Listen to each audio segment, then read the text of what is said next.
G'day guys, Charlie here. So this is my first attempt at recording this, so hopefully this is the one you're going to be listening to. I decided to do, I guess, like a voiceover recording of some gameplay.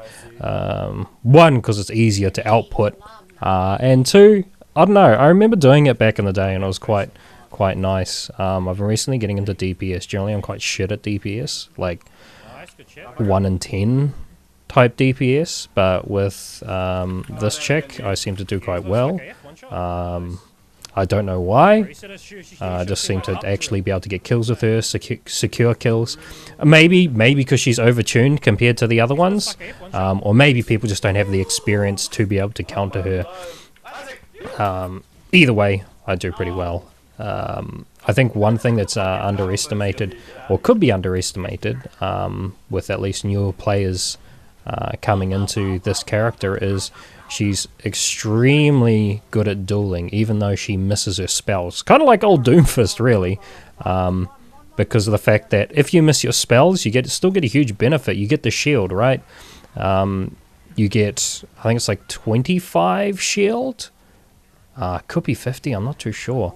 But either way, you start at 250. He's dead. I'm just doing the math there. Okay, so you get about 40 shield for each spell. You got 2 spells, obviously, so it gets you over 300 health. 325 you just saw there. So if you dive into someone and it's a 1v1, even if you get some damage off, be it your dig or your drill, dig's pretty easy to get some kind of damage on, and even if you don't, when you pop up, just getting like one left click on someone already gives you a huge advantage. And then when you start dueling, obviously you've got what, 75 extra health compared to them, or shield, and then they've got basically less health than, you know, their full health. So she's really good at dueling even if you miss your spells. That's why I don't mind using my spells to basically get to someone to start a duel, because generally when you're there you're going to have a huge advantage anyway. And just being like up here, just being able to get up on high ground is really super nice. And I think she kind of works with my passive playstyle as well. At least that's how I play her. I play her quite passively. Obviously died there, so probably should have been playing a bit more passive. But yeah, okay, well we'll just follow along and see what I do, because honestly I can't remember this game.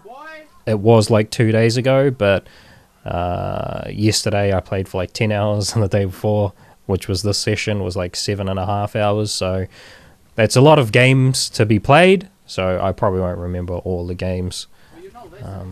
Just too much fucking time on my hands, eh? Okay, so I'm trying to push up here. Dig's always really good to go in with, just to get the initial burst, and that's also really good. Digging down, like that especially, is really bad. You really only want to dig down or use both your spells as damage if it's a 1v1. If you're in a group scenario like that, you never want to use your second spell as a damage as well. So I can use my Unburrow as damage, but you never want to go for another one. Unless you can definitely secure a kill that will win you the team fight and you don't mind dying. But generally, yeah, you don't want to be doing that.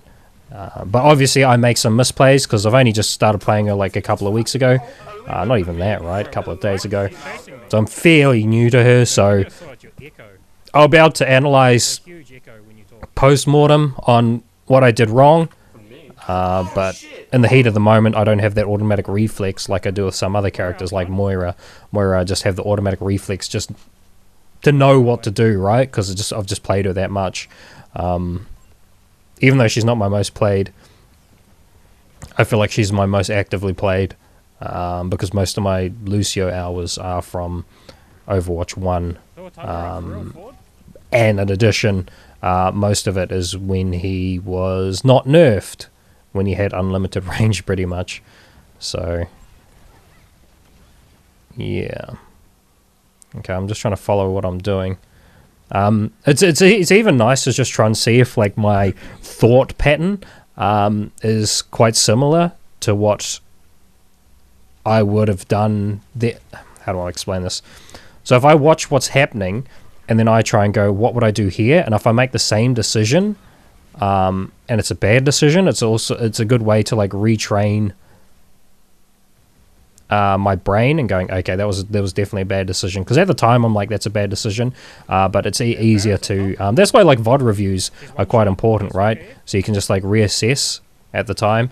See, I think this is probably too defensive, but at the same time I think we've got really passive heals. I got Lucio, and I think it's Moira or Anna. She'll probably miss me anyway. Like, I probably should have gone to that right side, maybe to get that health pack.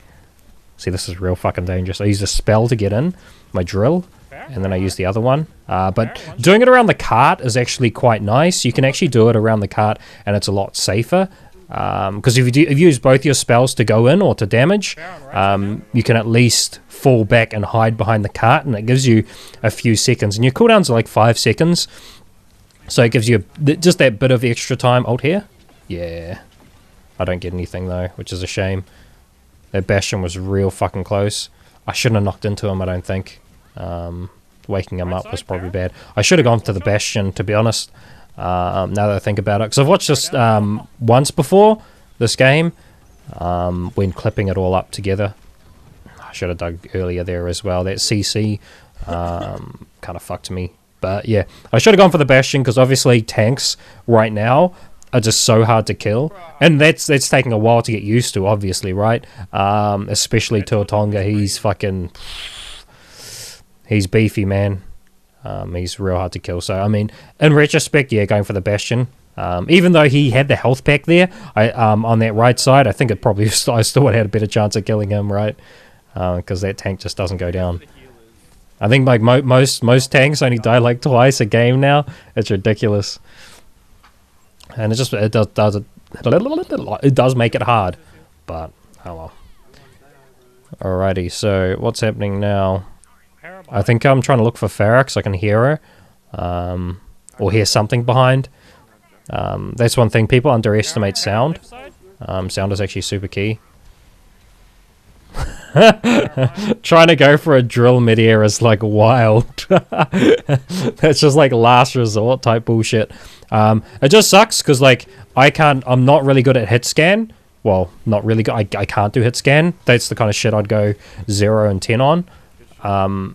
So it's honestly better me playing Digby than playing like Soldier or something, because I'm more likely gonna be able to kill Farah by playing this shit. Obviously my range is fucked, but at least I know not how to die. Every other character I just don't know the limits. For some reason the limits on this character is real fucking easy. So yeah, I can kill Farah. Oh, that last shot, even when her body was dead, was fucking bang on. I love seeing that shit. Even though it's like, a worthless shot, just knowing that my aim, even a post-mortem, is just like good. I was like, yes. And I feel like I understand when to ult with this character a lot more as well. A lot of DPS, like Farah is so fucking hard to know when to ult. Because there's such a huge risk in it. I mean, there's a risk in this bitch's ult, but the thing is, I feel like I know the distance I should be and things like that. Whereas Farah, you are quite close range, because obviously when you ult with Digby, a lot of focus does come to you. Like the amount of times I ult and then I'm just dead in like 2 seconds. So you got to be real careful, and you do have to play sometimes quite passive, like shoot around the corner, hide, shoot around the corner, hide.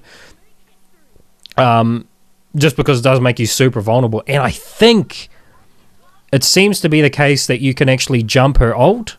You can actually jump that fucking... Oh, look at my face. Jesus Christ, what the fuck am I doing? I make that face actually when I'm tired.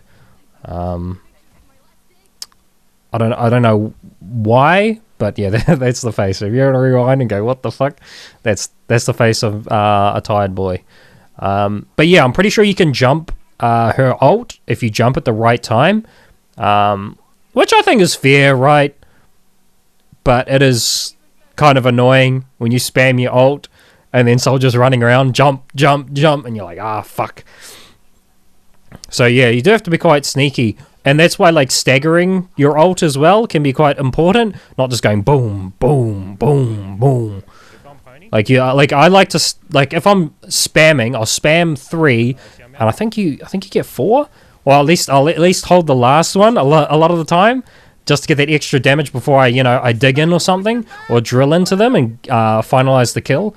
Because a lot of times people like will be hiding, and then they just won't hear anything, and it's kind of like the McCree ult, where like people are like, oh fuck, he's done. He's like, nah, I got one more, boy. But I think they do need to change that McCree ult, so you can actually still hear like the cowboy sound or something like that.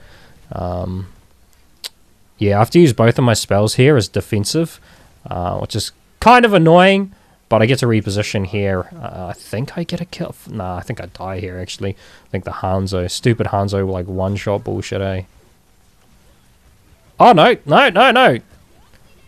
Joke's on me.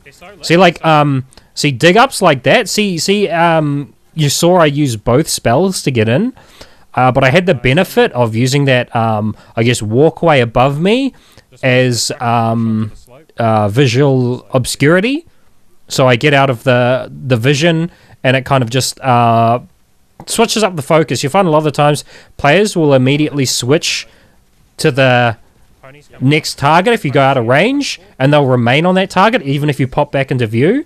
I think it's like a sunken cost fallacy, and they've already started damaging something else, and switching targets a lot of time for people is something that they just don't want to do. Yeah, even if sometimes the target they switch to, see, like there, I can use my dig out and then just fall back behind the cart. So using 2 spells when you're defending the cart can be like super good. Sometimes even pushing as well, you can do a similar thing, but defending is quite good because you can just kind of like use that ability, the dig out, in front of the back side of the cart, and then just pop back to the front of the cart, and you've got that defense and wait for your spells to come up, or even just like still spam and keep them from even pushing onto you. So yeah, I guess that's a little tip for people who've never played her. I assume that's probably quite a common tip or common play. I don't know. I haven't looked up any tutorials or anything on how to play or anything like that. I enjoy the satisfaction of self-learning, even though there's probably a lot that I am missing by not doing the tutorials. What the fuck am I doing? Oh yeah, here, Zen altered, but our Pocahontas altered as well, and I was just like, oh, if I ult, then we'll be able to do the double damage and be able to hopefully proc Pocahontas's I don't know what you call those butthole exploder things. But I think we procced them all, but it didn't really do anything, so yeah, Zen ult OP, I guess. But yeah, I thought we could burst through that Zen ult. I think I get this kill here. Oh no, I think the Junk lost his ult here, and he goes, ah shit, and I was just like, oh fuck, I'm backing up. I don't know what's happening, but I'm backing up. If someone on our team saying, ah shit, that means like it's, it's the danger zone. Okay. I saw this pink here. I saw Bastion get pinked, and I just jumped in. Once I died there, I was just like, it probably wasn't too bad, because both the healers were focusing on me, and we still had our front line, which kind of ended up being the case. We didn't lose that fight. And I can get back pretty fast as well. As you see, I didn't take that teleporter because every single character keybind is totally different. So yeah, I tend to not take them. But I guess that's the end. But thanks guys for watching, and I'll catch you later. Not too bad.